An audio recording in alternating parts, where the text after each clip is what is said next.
Hi అండి. అందరికీ నమస్తే. స్టోరీ మీకు నచ్చుతుంది కానీ సబ్స్క్రైబ్ చేసుకోవట్లేదండి. ప్లీజ్ సపోర్ట్ చేయండి కొంచెం. ఇక స్టోరీలోకెళ్ళిపోదాం. నీ ప్రేమకై పార్ట్ 5. మధ్యాహ్నం నుండి ఏడవడం వల్లేమో కళ్ళు లావెక్కి ఆమె తెల్లటి మొహంలో నున్నగా ఉన్న ముక్కు ఎర్రగా పండిపోయింది. స్పష్టంగా తెలుస్తుంది వైషు చాలాసేపటి నుండి ఏడుస్తుందని. వైషు మొహం చూసి బ్యాగ్ పక్కన పడేసి బెడ్ పైన కూర్చొని ఏమైందిరా అని వైషు గొడ్డం పట్టుకొని ప్రేమగా అడిగింది.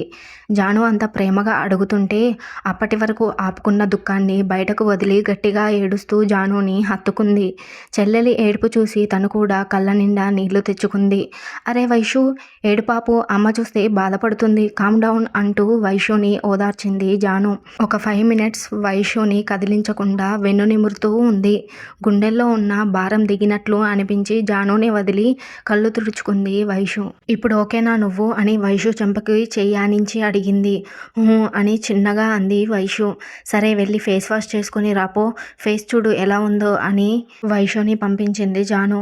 వైషు రాగానే నేను కూడా ఫ్రెష్ అయి వస్తాను, కలిసి భోజనం చేద్దాం అని నవ్వుతూ చెప్పి వెళ్ళింది జాను. తను అంతలా ఏడ్చినా ఏం జరిగింది అని అడగని జాను తీరుకి ఆలోచిస్తూ కూర్చుంది వైషు. పైకి నవ్వుతున్నా కూడా లోపల వేల ఆలోచనలు. వైషుకి ఉన్నంత ధైర్యం కూడా జానుకి లేదు. ఏదైనా ఎదుర్కొంటుంది, పిరికిదానిలా భయపడదు. అలాంటి వైషు ఏడుస్తుంది అంటే ఏమై ఉంటుంది అని ప్రశ్నలతో భోజనం కూడా సరిగ్గా చేయలేక బెడ్రూమ్లోకి వెళ్ళిపోయింది జాను. 11 అవుతున్నా నిద్ర పట్టకపోవడంతో రచనకి తెలిసే ఉంటుంది అని కాల్ చేసింది. డీప్ స్లీప్లో ఉన్న రచన స్క్రీన్ పైన పేరు చూడకుండానే హలో ఎవరు అని అడిగింది నిద్రమత్తులోనే. హలో రచన, నేను జానుని, నీతో అర్జెంటుగా మాట్లాడాలి అంది జాను. వెంటనే లేచి కూర్చుని ఏమైందక్క, ఏమైనా ప్రాబ్లమా, వైషు బాగానే ఉంది కదా అని కంగారుగా అడిగింది రచన. ప్రాబ్లం ఏం లేదు కానీ వైషుని నేనెప్పుడూ ఇలా చూడలేదు, ఇంతలా భయపడుతూ ఏడవడం. ఏంటి కాలేజ్లో ఏదైనా జరిగిందా అని అడిగింది జాను. అంటే వైషు ఏం చెప్పలేదు అన్నమాట అని మనసులో అనుకుని ఏం జరగలేదక్క అంది రచన.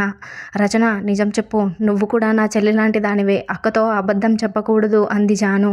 అది అక్క, నీతో చెప్పకూడదు అని కాదు కానీ నువ్వు చాలా ఇన్నోసెంట్, ఈ విషయం నీకు తెలిస్తే నువ్వు బాధపడతావు, భయపడతావు అని చెప్పలేదు అక్క వైషు.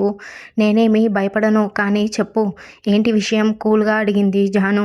కాలేజ్ ఫస్ట్ డే నుండి వైషుని ప్రేమిస్తున్నా అంటూ వెంటపడి భయపెడుతున్నాడక్క.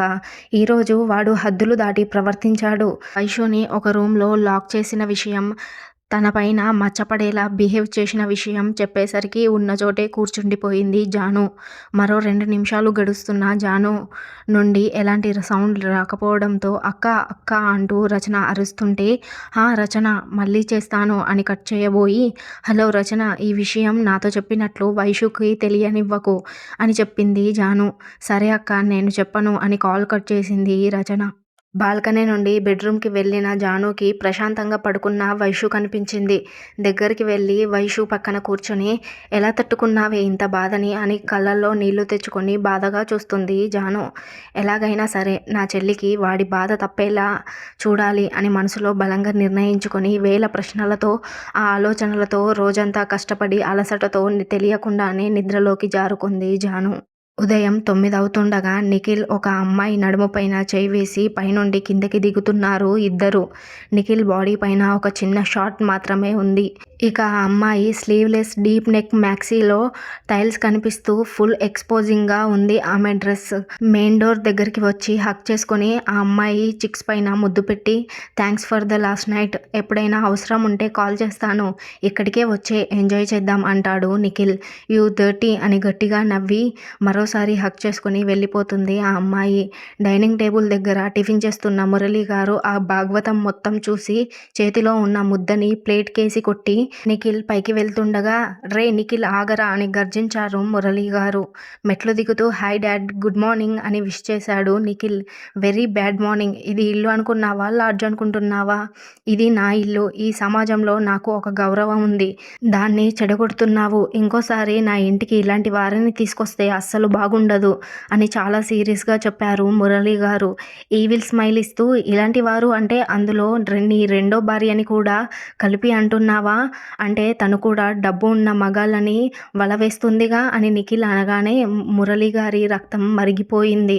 ఆయన కాళ్ళే గాని సహకరించుంటే నిఖిల్ని ఏం చేసేవారో.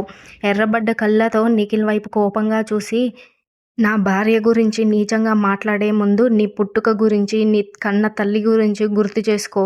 నా భార్యలో ఉన్న ఒక్క క్వాలిటీ నీ తల్లిలో లేదు అని అరిచి లోపలికి వెళ్ళిపోయాడు మురళి గారు. నా పుట్టుకని అవమానించినందుకు కోపంతో పిడికిలి బిగించి, భార్య భార్య అని విర్రవీగుతున్నావుగా, దాన్ని ఈ భూమి మీద లేకుండా చేస్తే ఒక్కసారి ముగ్గురిపైన పగ తీరుతుంది కక్షగా అనుకున్నాడు నిఖిల్.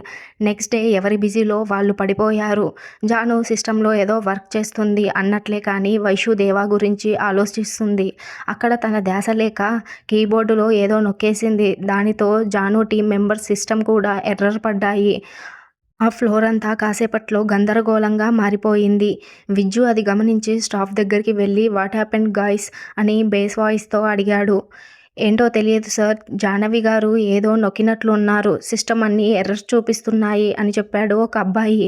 అక్కడ అంత జరుగుతున్నా జాను ఈ లోకంలో లేదు, దర్జాగా కూర్చుంది. కోపంగా జాను ఉన్న చోటుకు చేరుకున్నాడు. అయినా విజ్జుని చూడలేదు. దీర్ఘ ఆలోచనలో ఉంది జాను పాప.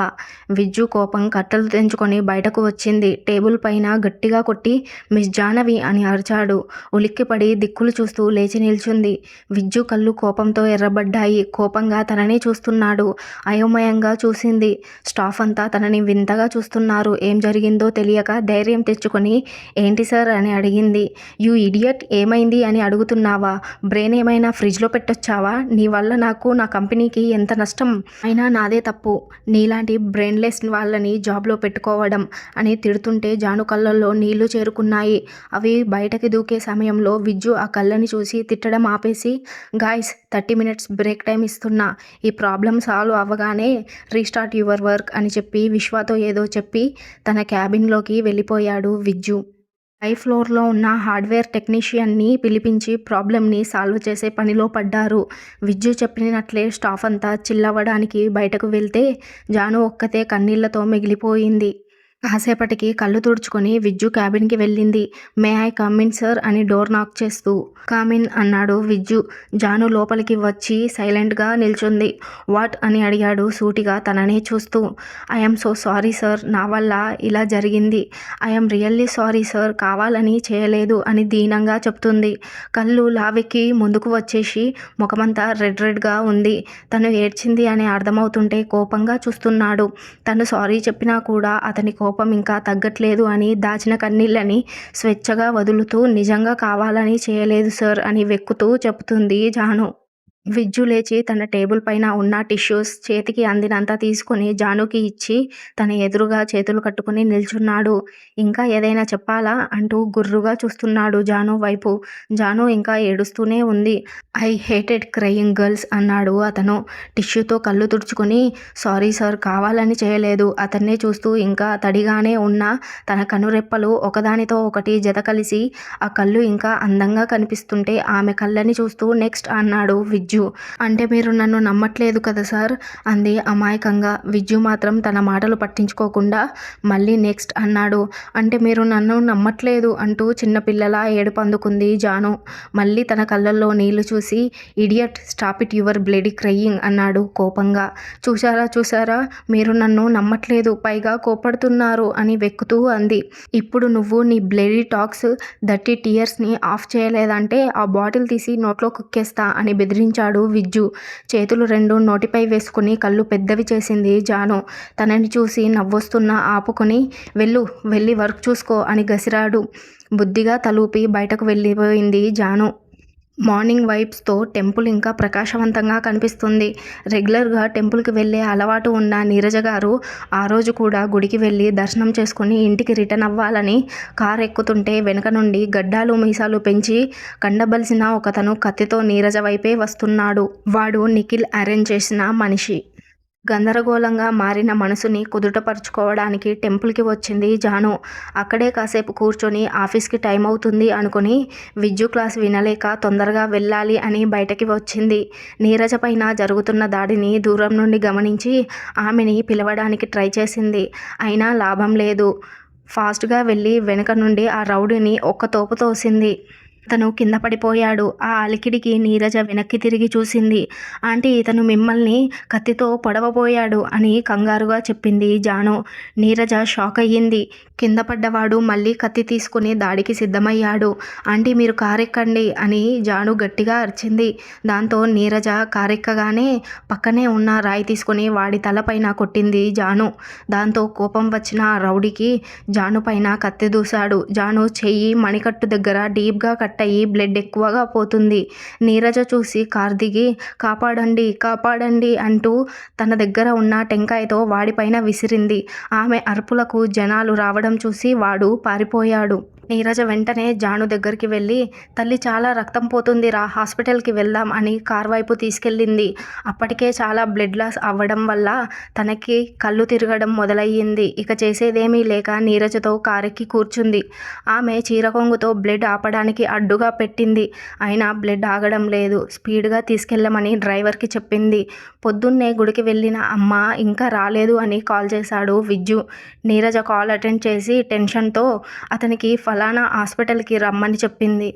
ఏమైందని ఎన్నిసార్లు అడిగినా ఆమె చెప్పే స్థితిలో లేదు అని భయపడిపోయి హడావిడిగా బయలుదేరాడు విజ్జు. హాస్పిటల్కి వెళ్ళిన జానుకి ట్రీట్మెంట్ చేస్తున్నారు. హాస్పిటల్కి చేరుకున్న విజ్జు నీరజకి కాల్ చేసి ఏ ఫ్లోరో కనుక్కుంటూ మాట్లాడుతూనే వెళ్ళాడు. బయట వెయిటింగ్ చైర్లో కూర్చొని ఉన్న నీరజని చూసి షాక్ అయ్యాడు. ఆమె కట్టుకున్న చీర అంతా సగానికి సగం బ్లడ్తో తడిసి ఉంది. మా అన్నాడు. వణుకుతూ వచ్చింది అతని స్వరం. విజ్జు అని అతన్ని గట్టిగా చుట్టేసుకుంది.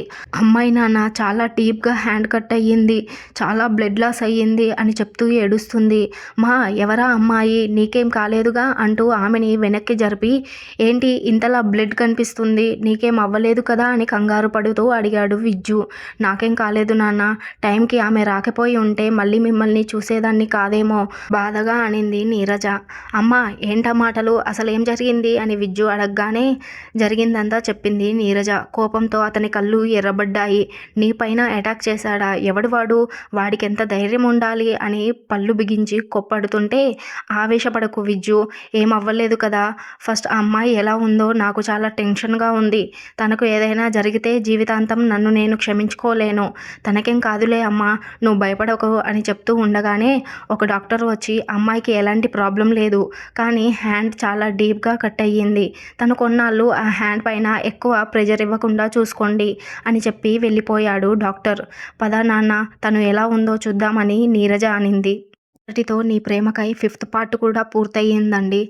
సారీ అండి చాలా చిన్న అప్డేట్ ఏమనుకోకండి. రేపు మా దగ్గర బోనాలు ఉన్నాయండి. ఇంట్లో చాలా పనులు ఉన్నాయండి.